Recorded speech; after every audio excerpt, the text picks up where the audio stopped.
بسم اللہ الرحمن الرحیم۔ شروع کرتا ہوں اللہ کے پاک نام سے جو بہت بڑا مہربان نہایت رحم والا ہے۔ دوستوں، بہنوں، بھائیوں، بزرگوں، سلطان رکن الدین بیبرس کی 34 نمبر قسط میں ہم آپ کو خوش آمدید کہتے ہیں۔ تو دوستوں، بہنوں، بھائیوں، نجم الدین ایوب ظہر کی نماز کی ادائیگی سے فارغ ہو کر اپنے محل کی جانب روانہ ہوا۔ وہ سیدھا محل پہنچا۔ آج چند حکومتی امور نے اسے ضرورت سے زیادہ ہی تھکا دیا تھا، اس لیے وہ محل واپس لوٹ آیا تھا اور دوپہر کی آرام کرنا چاہتا تھا۔ دوپہر کو وہ کمرہ خاص میں داخل ہوا ہی تھا کہ اسے کسی نے عقب سے مخاطب کیا ہے۔ اس نے گردن گھمائی تو اسے ابو خولد کا چہرہ دکھائی دیا۔ کیا بات ہے ابو خولد؟ آقا، ایک ضروری بات کرنا تھی۔ اس نے بولا، میں اس وقت خاصا تھک گیا ہوں، کیا ممکن نہیں کہ شام کو بات کی جائے؟ بات کی نوعیت میرے خیال میں سنگین ہے، اگر آپ ابھی نہیں سننا چاہتے تو شام کو صحیح۔ ابو خالد نے مؤدبانہ لہجے میں جواب دیا، کہو، میں سن رہا ہوں۔ آج صبح بیبرس نماز سے فراغت کے بعد محل سے باہر میرے سیر کے لیے گیا تھا کہ اسے راہ میں جمال الدین المرائی کا ایک غلام ملا اور اس سے باتوں باتوں میں ایسا اشارہ ملا کہ اس کا مالک بیبرس کے اصول کے لیے کوئی شاطرانہ چال چلنے کا سوچ رہا ہے۔ بیبرس نے اپنی فطرت کی تحت اسی غلام کو مزید کوریدنے کی کوشش نہیں کی۔ بعد میں بیبرس نے واپس لوٹ کر میرے ساتھ بات کی تو میں نے اسے تسلی دی کہ ایسا کچھ نہیں ہوگا، مگر بیبرس جانے کیوں مطمئن نہیں ہو رہا۔ اس نے استدعا کیا کہ اسے چند گھنٹوں تک باہر جانے کی مہلت دی جائے تاکہ وہ حقیقت حال معلوم کر سکے کہ جمال الدین المرائی کیا گل کھلانے والا ہے۔ میں نے اس کے اسرار پر اپنی تعین اسے باہر جانے کی اجازت دے دی، جس کے لیے میں معافی چاہتا ہوں آپ سے۔ ابو خالد نے گردن جھکا لی۔ تو کیا ہوا؟ بیبرس تمہیں بیوقوف بنا کر فرار ہو گیا ہے؟ نجم الدین ایوب کے چہرے پر شگفتی سے پھیل گئی۔ نہیں، ایسی بات نہیں۔ وہ جو اطلاعات لے کر واپس لوٹا ہے وہ خاصی تعجب انگیز ہے، اسی لیے میں نے سوچا کہ یوں ہی آپ کی واپسی ہو میں آپ کے گوشت گزار کر دوں۔ بیبرس کی اطلاع کے مطابق جمال الدین المرائی کا بیٹا، جو کہ صیغہ احتساب میں صاحب دیوان ہے، اس نے آپ کے خلاف کوئی فرد بغاوت تیار کی ہوئی ہے، جو کہ سلطان عمرہ کے سامنے پیش کی جانے والی ہے۔ بغدادی سلطان عمرہ کے سامنے پیش کی جانے والی ہے۔ جمال الدین المرائی نے اپنی حیثیت کا استعمال کرتے ہوئے قاضی القضاء بھی دباؤ ڈالا ہے کہ وہ آپ کو مجرم قرار دے کر سخت ترین سزا دے۔ نجم الدین ایوب نے بے یقینی ابو خالد کے چہرہ دیکھا اور جیسے وہ کوئی انہونی بات کر رہا ہو۔ کیا تم پورے یقین اور وثوق سے کہہ سکتے ہو کہ بیبرس کی طرف سے فراہم کی گئی اطلاعات بالکل درست ہے اور مستحکم ہے؟ جی ہاں، میں نے بیبرس کو بہت قریب سے دیکھا ہے۔ وہ اچھی طرح جانتا ہوں کہ وہ جھوٹ اور مکر سے سخت نفرت کرتا ہے۔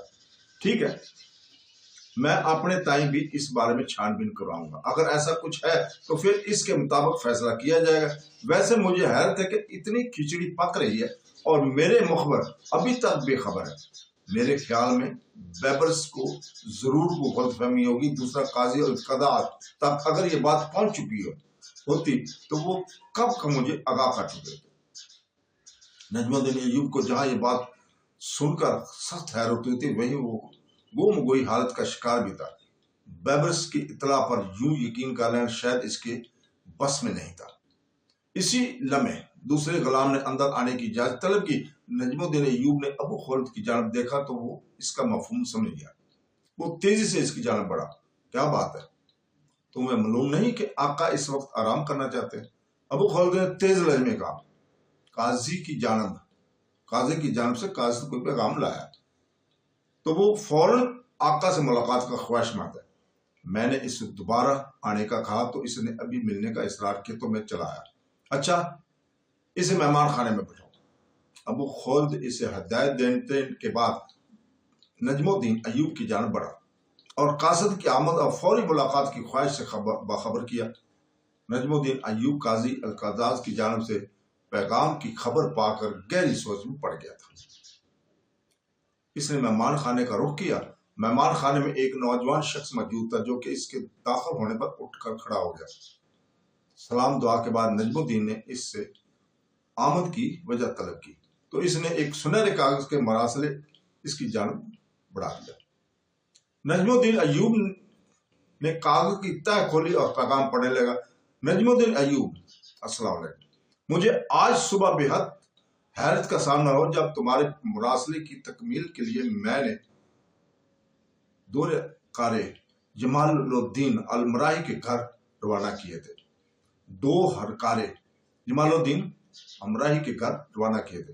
تم نے مجھے ہدایت کی تھی کہ اس کے بیٹے کو بلا کر اس کا کڑا امتحان لیا جائے اور اس کے بعد اس کی قابلیت اور لیاقت اور مد نظر رکھتے ہوئے اس کے لیے کسی عہدے کی سفارش کی جائے۔ میں نے اس کام کی انجام دہی کے لیے کئی بار پیغام بھیجا مگر المراہی کی جانب سے کوئی معاونت نہیں کی گئی۔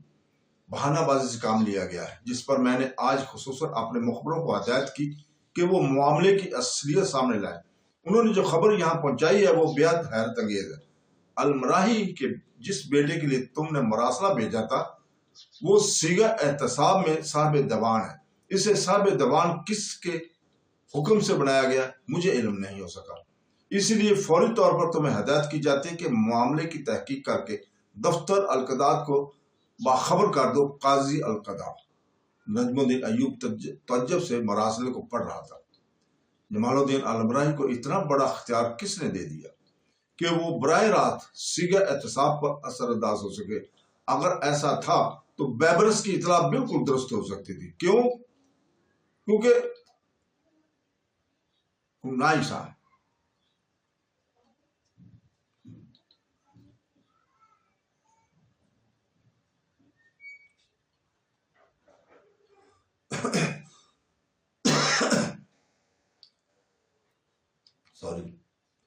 کیونکہ صیغہ احتساب میں وہ ادارہ تھا جو کسی بھی امیر یا حکمران کے مستقل طریقوں میں بدل سکتا تھا۔ نجم الدین ایوب نے مراسلہ پڑھنے کے بعد قاصد کو روانہ کر دیا مگر تھکا ماندہ ذہن ایک الجھی ہوئی صورتحال کی صحیح طرح سمجھ نہیں پا رہا تھا۔